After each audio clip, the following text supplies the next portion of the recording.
हज़रत सुमैया रज़ी अल्लाह अन्हा की शहादत।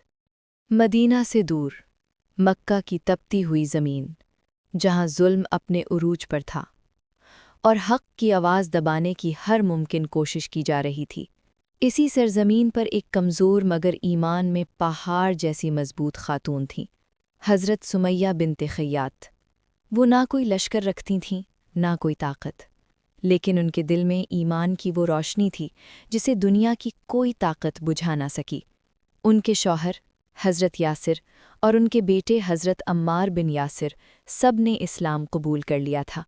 ये वो वक्त था जब हज़रत मोहम्मद सल्लल्लाहु अलैहि वसल्लम की दावत हक़ मक्का में फैल रही थी और कुरैश के सरदार इस रोशनी से खौफज़दा हो चुके थे। ज़ुल्म की इंतहा शुरू हुई। कुरैश के ज़ालिम सरदार अबू जहल रोज़ाना उन्हें तपती रेत पर घसीटता, उनके जिस्म पर कोड़े बरसाए जाते। उनसे कहा जाता, मोहम्मद का इनकार करो, लेकिन सुमैया के लबों पर एक ही जवाब होता, अल्लाह एक है। जलती हुई रेत, जिस्म पर ज़ुल्म, मगर दिल में ईमान। हज़रत मोहम्मद सल्लल्लाहु अलैहि वसल्लम जब उनके पास से गुज़रते तो फरमाते, सब्र करो ए यासिर की घरवालों, तुम्हारा वादा जन्नत है। और फिर वो लम्हा आया। अबू जहल गुस्से में पागल हो चुका था।